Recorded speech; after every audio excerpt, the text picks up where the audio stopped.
6 बार पाकिस्तान में दाखिल हुए, जनूबी बलूचिस्तान गए। कमांडर उमर हमास को कुछ बमबार को तरबियत देता है। हमारे ग्रुप में 20 नौजवान शामिल थे। तरबियत के दौरान अजान सुनकर एहसास हुआ कि पाकिस्तानी फौज भी मुसलमान है, उस पर खुद हमला करना हराम है। गिरफ्तार खुद कुछ बमबार की शनाख्त नेमतुल्लाह के नाम से हुई है। ताल्लुक अफगानिस्तान के सूबे कंधार से है।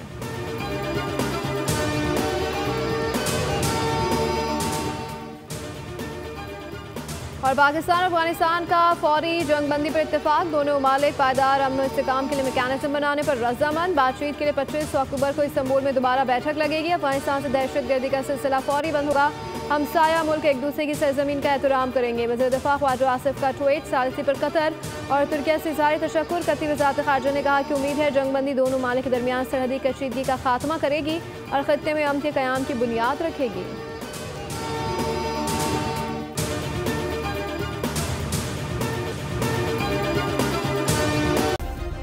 सब्सक्राइब करें और बेल दबाएं ताकि कोई खबर रह न जाए।